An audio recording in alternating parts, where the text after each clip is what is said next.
Mosaic feature is in the Seestar app. It can leave a little bit to be desired, especially if you're shooting in over light domes or with the moon out. It'll stitch everything together. You'll get crazy gradients. Well, I'm going to show you a way to get the best and easiest mosaics ever with your Seestar, and it's so easy you probably wonder why you didn't think of it. I'm Chad, this is the Easy Astro Images channel, and we are going to play with some photons today. So we're here logged into my Seestar S30 Pro in Texas, and we're just in the app here. And just going to show you, just pick your object, go into plan.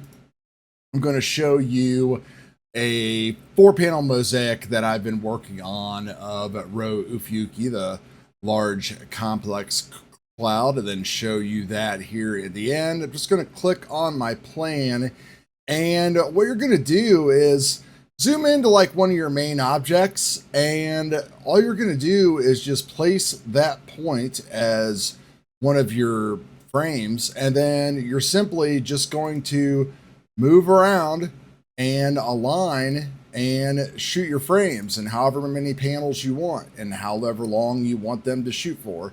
So you can see here that I have 4 different panels and I'm shooting for a period of time. Then of course at the end of the night here, I was just switching over to the Heart Nebula to fill some stuff up.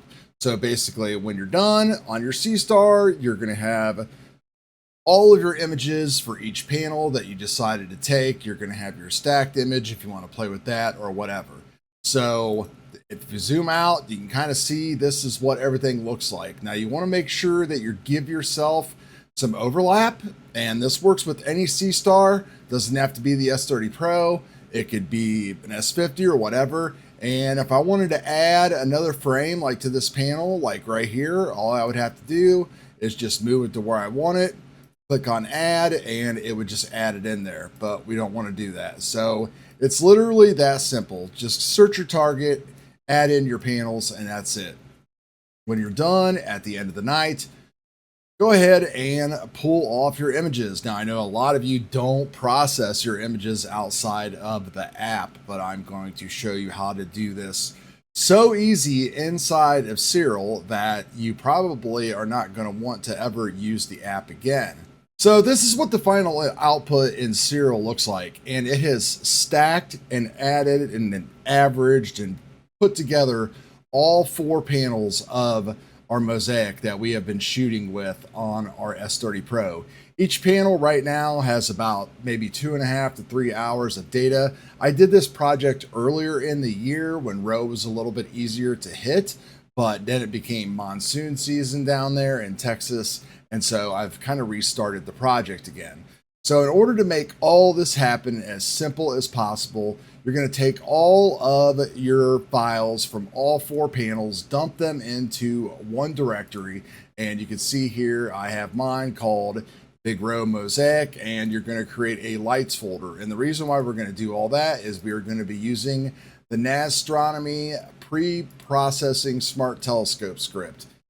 Super easy to use. All you're going to do is just point it at that directory like we have already done. You're going to select your telescope. You're not going to really need to change anything to start with. If you want to, I would always recommend doing some filters and putting these maybe at like 90–95%, all these, so that way it'll just kind of weed out the bad frames. And then down here, you're going to want to feather, depending upon how big a mosaic you are, how nice your Seestar tracks and everything, maybe anywhere from 30 to 40 pixels, and then you are going to click run. What it's going to do is it's going to go through and it is going to stack, align, and plate solve all 4 of these images, and then it is going to stitch them together pretty dang good. It's hard to tell that once you get enough data that you even have anything going on. And if we do a nice crop here on this, we can go ahead and basically from here we can start processing our image.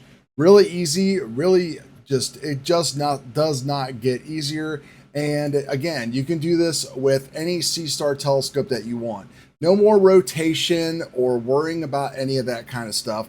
Just align your panels, even if they're like diagonal, if you're trying to catch something kind of in the middle, because you can always crop the region that you are interested in with Siril. So you're not wasting any time at all while your Seestar dances around creating this image and everything, and you get this nice looking image in the middle and everything on the outside looks kind of horrible.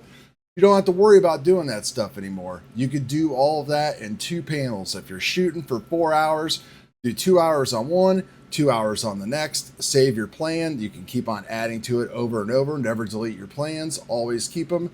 And then again, all you got to do is come back in and boom, you can go ahead and process and create your images in Siril. There is nothing else that works easier and better for Seestar users when it comes to creating mosaics than the process that I just showed you here. You can process and create mosaics a gazillion different ways outside of the app. You can use and do it with every astrophotography software, but literally this is a few clicks. It is my go-to. Even though I know how to use and have every single Astro program out there, whenever I want to do anything larger than a 2, definitely a 4, I am not horsing around inside of PixInsight or anything else. I am dumping everything into here and I am just processing everything and having fun. So hope you guys enjoyed this little tutorial. It should be super helpful to a lot of you, so you're not out there wasting time. We will talk to you guys later. Peace.